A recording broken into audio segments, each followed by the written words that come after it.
Sekeping cerita Alia. Nabila Sasmita.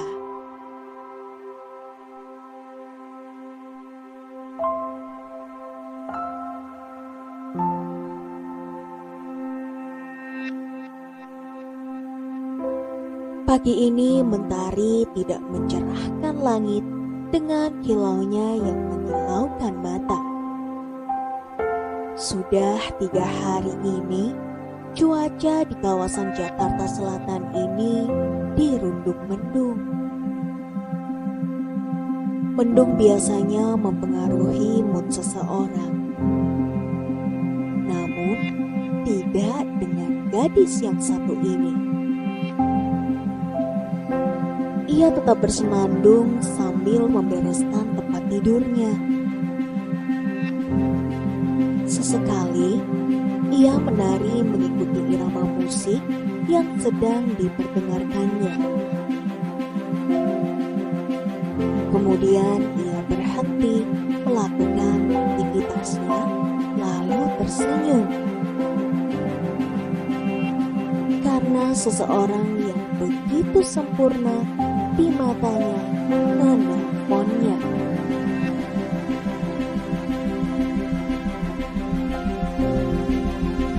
Hai Alia, udah bangun kan? Sapa seseorang di ujung telepon. Ah Bian, garing deh. Kalau teleponnya aku angkat, ya berarti udah bangun dong. Jawab si gadis dengan cemberut. Membuat wajahnya terlihat semakin imut saja.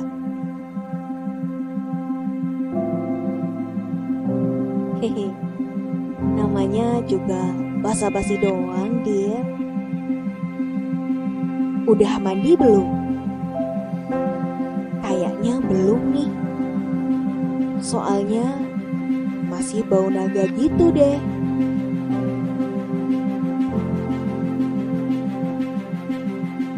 Bian, rese ah.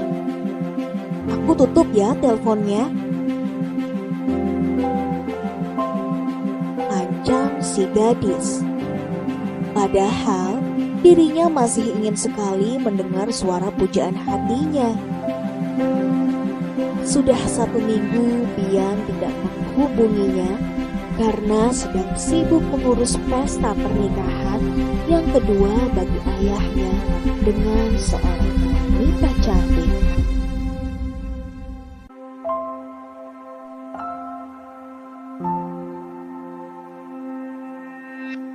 Jadi, gak kangen nih sama aku? Kalau gak kangen sih ya udah, tutup aja dia. Di seberang sana Bian mencoba menahan tawanya. Aku gak kangen sama kamu Bian Nugraha, karena aku kangen banget sama kamu. Jawab Alia dengan manjanya. Bian yang mendengar perkataan gadisnya membuat ia tersenyum kecut. Terasa ada lubang hitam yang menghantam hatinya. Di ujung matanya terlihat sebutir air bening yang hendak menuruni pipinya. Entah mengapa, perkataan Alia membuatnya merasa sedih. Kemudian, Bian hanya berdiam.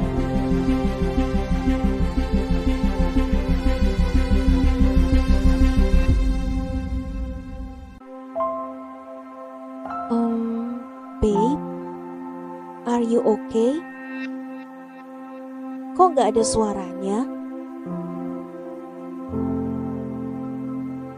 Tanya Alia yang langsung menyadarkan Bian.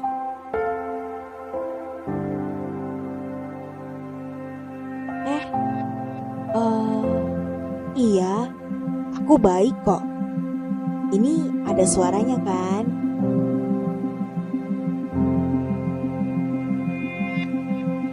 Kamu ada masalah ya? Cerita dong sayang.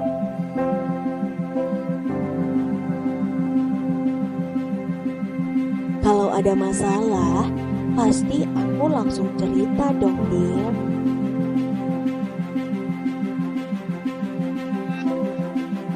Bagaimana mungkin aku bercerita padamu, Alia?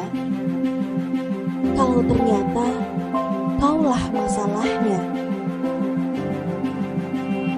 Kata-kata tersebut tidak berhasil keluar dari mulut Bian dan hanya bersemayam dalam benaknya. Obrolan pun berlanjut hingga 2 jam lebih. Selama 2 jam, Bian mencoba menyembunyikan perasaannya. Selama itu pula, Alia merasa ada yang tak wajar dengan kekasihnya.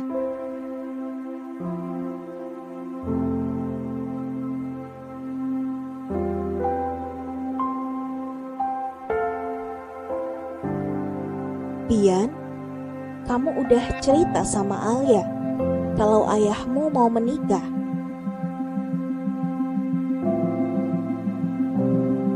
Tanya seorang wanita cantik kepada calon anaknya. Udah sih, tapi dia kan gak tahu calonnya siapa. Jawab Bian dengan enggan. Topik inilah yang sedang ia hindari akhir-akhir ini.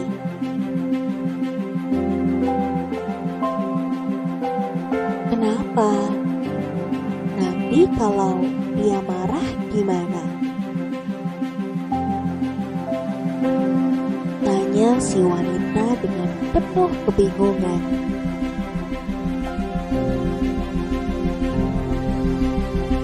Paling aku sama dia putus, Tang.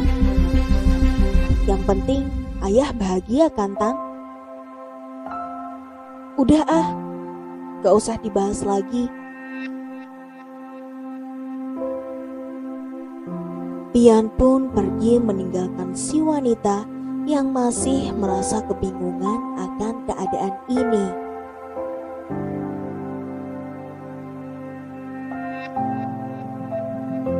Kak, Bunda pulang kapan sih? Tanya gadis berambut pikal kepada kakaknya yang sedang termenung.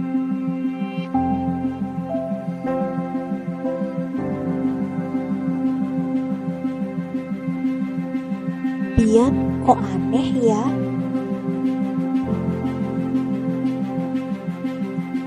Jawaban yang keluar dari bibir mungil si gadis tidak membuat gadis pikal puas.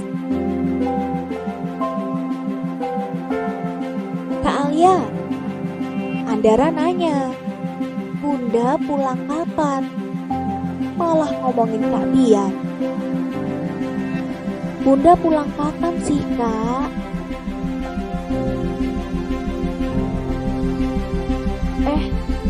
Maaf, kakak gak dengar suara kamu, Dara. Gak tahu nih, udah seminggu Bunda gak pulang juga. Nanti kakak coba telepon Bunda ya.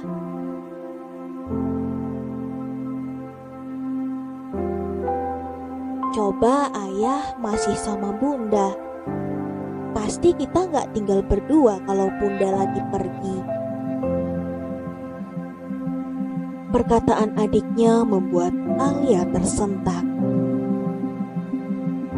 Orang tuanya sudah bercerai sejak Andara masih berumur 4 bulan dalam kandungan. Hakim memutuskan Alia yang berumur 2 tahun dan Andara diharuskan tinggal bersama Bunda dan 2 orang kakaknya harus tinggal bersama ayah. Tidak adil. karena Alia sangat dekat dengan ayahnya. Sedangkan kedua kakaknya dekat dengan Bunda.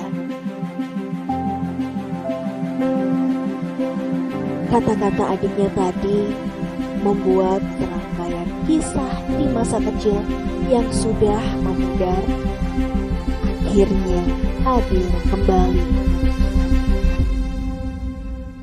Lalu yang ada hanya rasa marah. Kamu itu gak pernah kenal ayah.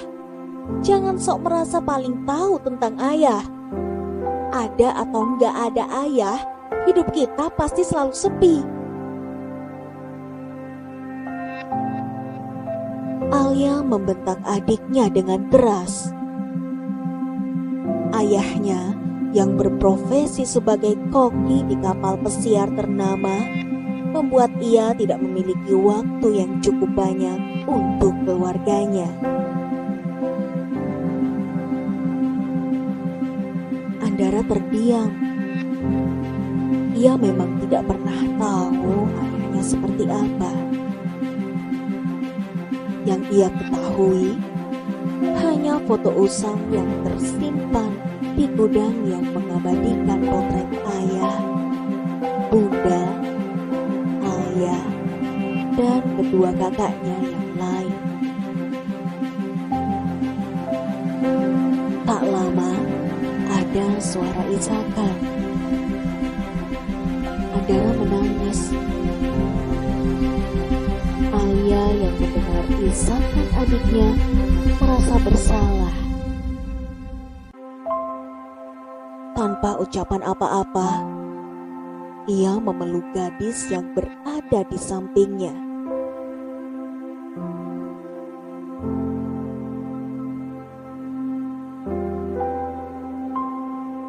Maafin kakak.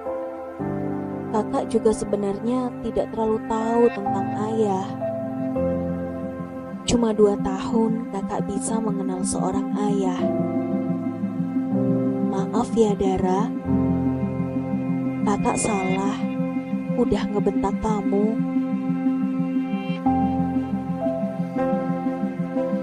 Dara menjawabnya dengan anggukan kepala. Di luar sana, hujan turun dengan derasnya. Hujan juga sedang turun di kedua hati kakak beradik yang terduduk di sofa ruang keluarga.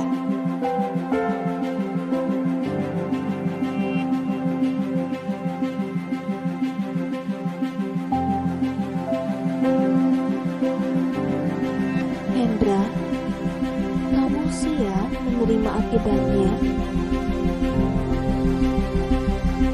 Bisik wanita paruh baya ke telinga lelaki yang bernama Hendra.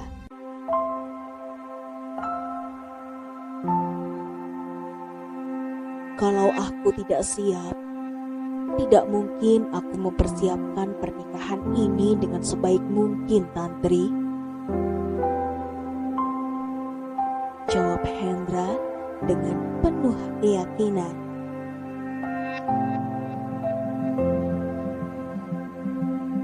Tapi, kau lupa bagaimana perasaan anak-anak. Maksudku, anakku. Anakmu tentu sudah tahu tentang segalanya. Tapi Alia, aku tak sanggup menyakitinya.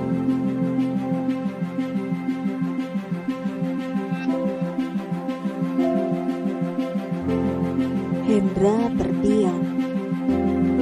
Keyakinannya langsung luntur seketika saat mengingat sosok Alia. Kanya Alia Ria, gadis cantik berbibir mungil yang merupakan kekasih anaknya Bian. Bian sengaja ia percayai sebagai penanggung jawab acara pernikahannya dengan wanita cantik akhir bulan ini. Bian yang awalnya tidak mengetahui calon ibunya biasa-biasa saja. Karena yang terpenting baginya adalah kebahagiaan ayah. Namun, ia begitu tak menyangka bahwa harus wanita ini yang menjadi ibunya kelak.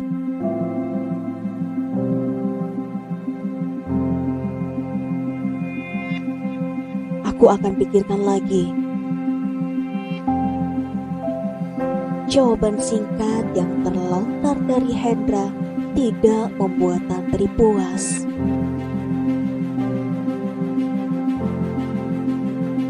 Aku ingin kau bahagia, tapi aku tak ingin menyakiti perasaan anakku sendiri, Hendra.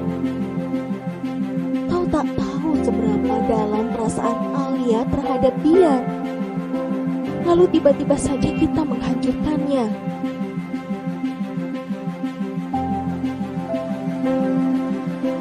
Tantri pun terisak. Ia tak sanggup lagi mengatakan apa-apa.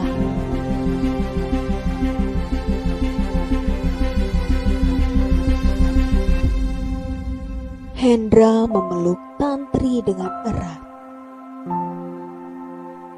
Ia amat menyayangi wanita ini, namun tak ingin pula menyakiti Alia. Di saat Hendra merasakan dilema yang begitu berat, seseorang mengintip mereka yang sedang berpelukan. Ayah, kok ngintip ke ruangan itu? Tanya Tania kepada ayahnya. Enggak kok. Cuma gak sengaja aja ngeliat ke ruangan itu.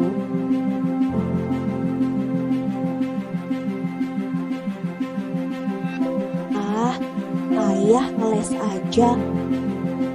Oh ya ayah, menurut ayah, bagaimana cara menyampaikan pernikahan ini kepada Alia? Ayahnya terdiam, pikirannya buntu.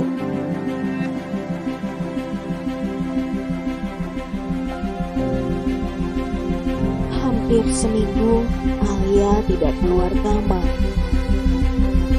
Semenjak ia pulang dari pesta pernikahan calon mertuanya, ia menangis habis-habisan.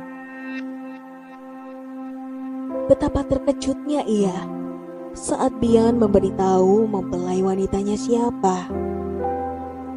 Tania Sukandi, kakak kandungnya yang tinggal bersama ayahnya. Pantas saja Bunda menghilang selama seminggu.